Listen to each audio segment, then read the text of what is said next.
Hey everyone, today we will discuss the law topic which is covered under IPC, that is theories of punishment. This is my first video. I will try to improve going forward. You all can give me suggestions how to do that. In in case you need, any specific topic that you need to prepare for the exam, or you need to understand that topic in detail, you can let me know. I will try to make it very simplified. I will try to get you that presented here and explained. Okay, and please do like and subscribe so that I get motivation and try to make more videos for you to get your theories cleared and also the exams clear. So this is very important topic for the exam point of view and must view in case you want to clear your LLB first year second semester. So let's get started with theories of punishment. Everyone might have gotten the punishment when you were a small kid, right? So your parents might have given you punishment. You might have done something wrong, beaten you, or sent you, or locked you inside the bathroom. So such kind of punishments are very, nominal for the kids. But as we are studying the IPC, Indian Penal Code, so here we are discussing, how these punishments were developed. What are the theories behind the punishment? For all the crimes, we cannot give the same kind of punishment. So how our judiciary, they are deciding what kind of punishment to be given and what kind of punishment not to be given, in which case they are giving simple imprisonment, in which case they are giving the rarest of rare cases, they are giving the capital punishment. So all these things needs to be understood. So theories of the punishments are very important. What is the logic behind all these kind of punishment? So let's start the topic. So punishment. First, understand what is punishment. Punishment is something like you are inflicting any kind of pain to someone. You are giving some kind of pain to someone, or you are, for featuring any of the property. You are taking his property. So that is again one kind of pain. So example of the punishment could be, ranging from capital punishment, which is the highest punishment any judiciary can give, or any kind of forced labor, mutilation of the body, or the imprisonment and fines. So, okay, so different theories of the punishments, as mentioned in the IPC, there are more theories, but we have I have gotten few of the important theories for you. So like retributive theory of punishment, deterrent theory of punishment, preventive theory of punishment, incapacitation theory of punishment, compensatory theory of punishment, reformative theory of punishment, expiatory theory of punishment. These names sounds typical, but as we go forward, you will understand these are very simple. Okay, so let's understand the retributive theory of punishment. So earlier people were focused on reformation of the criminals, right? And like the criminal should be given such kind of work so that they understand that they have done some crime, and then they reform, they become law abiding person. But the word retributive means to give in return the same thing that has been received. Suppose uh, you have cut someone's limb, hand. So the other person, the victim, will be looking forward, I also want to cut his limb, right? So that kind of, it's like eye for an eye. But what Gandhiji has said, that if you are you are believing in eye for an eye, it will make the whole world blind. So we should not go for revenge kind of theory. So retributive basically means kind of revenge. I want to take the same kind of revenge. Okay, So its basis on the small doctrine that says like lex talionis, which if you translate it means an eye for an eye. So it is basis on this doctrine. But in every case, is this revenge or retributive theory possible? Suppose someone has raped someone, right? And you are also trying to give him the punishment of rape. So if man has raped a girl and you are trying to give him a punishment of rape, so that will be like a pleasure for him. It's not a punishment for him.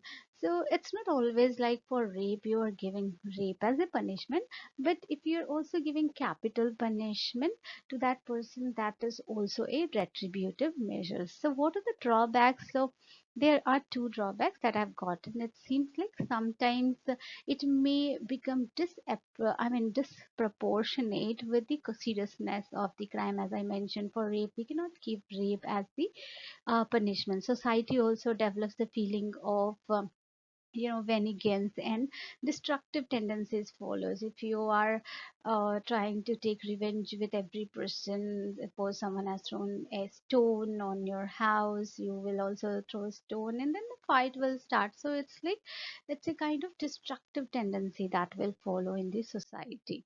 Now let's understand the deterrent theory of the punishment. Deterrent theory is like you are making someone refrain from doing something. How to deter that person? By scaring that person, that by making by creating a fear in that person. And like suppose you are giving a capital punishment to any person, right? So it means that it's other people also within the society, they will also understand, no, we should not be doing such kind of crime. This is very heinous and it's possible that we will be hanged, right? Or we will be life imprisonment. We will get the life imprisonment for this. So we should not be. So we are trying to create a fear in the society through this deterrent theory. So this kind of theory also sometimes, our judiciary tries to use it while they are giving verdict to any person. So in Nirbhaya gang rape, what happened, like after so many years, like after 7 8 years 7 years, I mean to say, Nirbhaya gotten the justice. I mean, four people were hanged till death. I mean, they gotten the capital punishment. But do you think that this has stopped the rape? Again, you might have seen the Hathras incident, right? So the drawback here under this deterrent theory is like punishment fails to create the fear in the mind of criminals. Once the punishment is over, again they think, okay, my punishment is over. I'm free to do that crime again. And this type of punishment also fails to create the fear in the mind of hardened criminals who are hardcore criminals. They uh, for them this kind of punishment is nominal. Okay, fine. Okay, arouses also sympathy in the mind of the public for the criminals. If you are giving capital punishment to some hardcore criminal, again the human right people will come shouting, okay, this should not be done, right? Hardened criminals are not afraid of such kind of punishments. So next theory is preventive theory of punishment. The main theory is to prevent the crime by keeping that person in jail, away from the society. If you think that this person is going to do some harm to the society, what our police will do, they will keep that person in the jail for some time. This is like this is called the preventive detention kind of prevention. You are keeping that criminal to the jail, and then it means that crime won't happen, right? If you suspect someone that he is going to do the crime. So okay, so we have a case law for that, like Ahmed Nur Muhammad Bhatti versus state of Gujarat. The same thing happened, and the preventive detention had happened for the cops were suspecting some cognizable offense and they kept him in the imprisonment. So drawbacks here is like, for the preventive punishment has the undesirable effect of hardening first offender or juvenile offenders. If they are, the juvenile offenders, then the imprisonment and putting them along with the hardened criminals can, take the other side. I mean, it can make them criminals if they are not criminals. Incapacitation theory of punishment. The word incapacitation means to prevent the offense by punishing, so that the future generation also fears the commit of the any of the criminal act. This theory work by removing the wrongdoer from the society, either temporary or permanent. You can remove him either by keeping imprisonment or giving him the capital punishment. So one of the most common way of incapacitation is incarceration, which means that keeping them in the imprisonment. Okay. And the overall aim of the incapacitation is preventing or restraining the danger in the future. The theory of incapacitation gets reserved only for those people who are either sentenced to imprison or to life imprisonment. Fine. Next is compensatory theory of punishment. It's well understood with the compensatory theory of punishments. Like if you have hurted someone, if you have made any crime, so the victim, along with the punishment, they must be also expecting some kind of compensation, right? If you have murdered someone, so if that person is only the sole bread earner of the family, so along with the punishment, you also have to um, give something in the return, right? According to the theory of compensation, the object of the punishment is not merely to, prevent the further crime, but also to compensate the victim of the crime. It's not only compensation, but you are also giving the punishing. You are also punishing. It could be simple imprisonment, regress, capital, but along with that, you are also giving some kind of compensation, right? The victim in the crime can be compensated on mainly two grounds here. So, a criminal who had inflicted an injury against the person or the property must be compensated for loss caused, that is caused to the victim.